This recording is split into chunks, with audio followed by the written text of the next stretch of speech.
Yeah, good morning.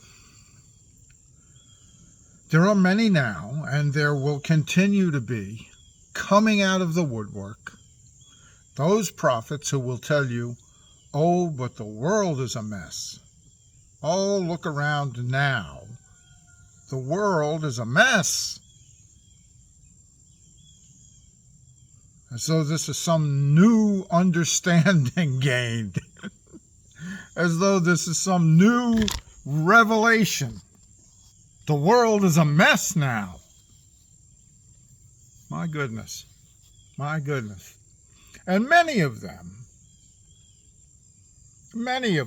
yes, many of them, will be those who have enjoyed in times past the pulpits of those who sell teaching lessons, teaching tapes, or who have sold such, made merchandise of the gospel,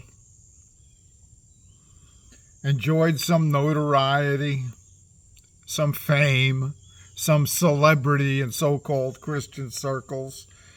Now the trend will be, oh my goodness, this is the latest work and word from God, to understand that the world is a mess. Oh, bless the Lord. Bless the Lord is all I can say. Bless the Lord if any are finally seeing it. I'm late to the party, always have been. Can't claim anything of myself.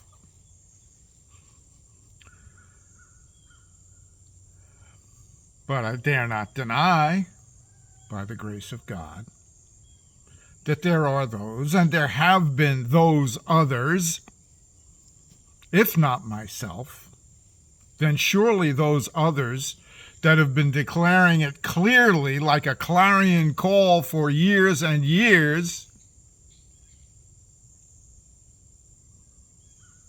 while all these others danced and played from pulpits and stages and all manner of self-exaltation and self-exalting arrangements and systems,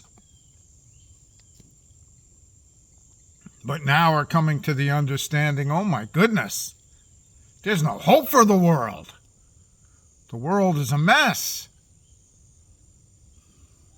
Well, to those of you who have diligently, faithfully, prayerfully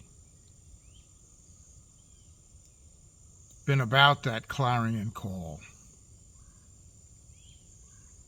and now hear all these others, it's only the work of God. Only the work of God and the kindness of God. But no less, in considering that kindness, to consider the severity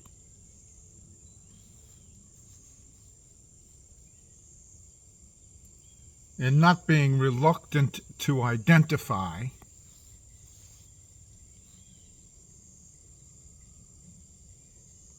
those who may have joined the labors in the last hours of the day.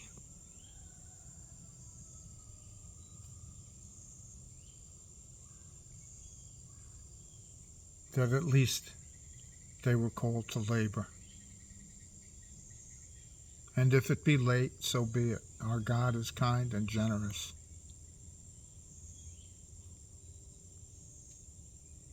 And so to you who have labored, not speaking of myself here, I live in God knows how much indulgence and self-indulgence. God knows. But to you who have suffered, you who have labored, you who have borne his reproach outside the camp, God bless you. Your labors have not been in vain. The reproach you suffered has not produced a harvest.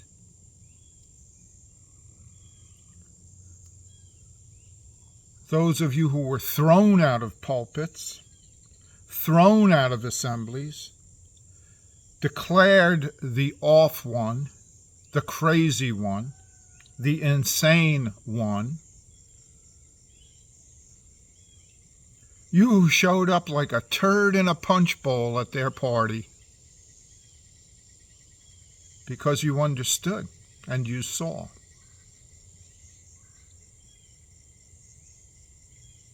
The Lord's grace and blessing upon you.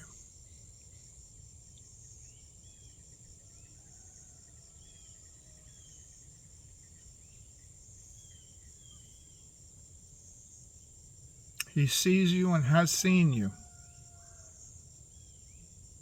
He knows you and has known you.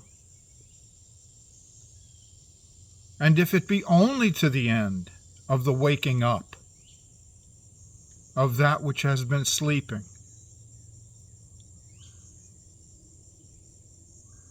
your labor in the Lord has had profit, for some are waking up, and I trust will remain awake. Some may return to a slumber. There may be an appointed time of relief that they will mistake as God's approval of the world and the way things are and have been to a great extent. But to those who are waking up, stay awake, be awake. Look for the passing away of all else. Look for the shaking of all except that which is unshakable. We have been told, if it is even told in warning and caution, we have been told, let us not deny that, there is nothing salvageable of that system.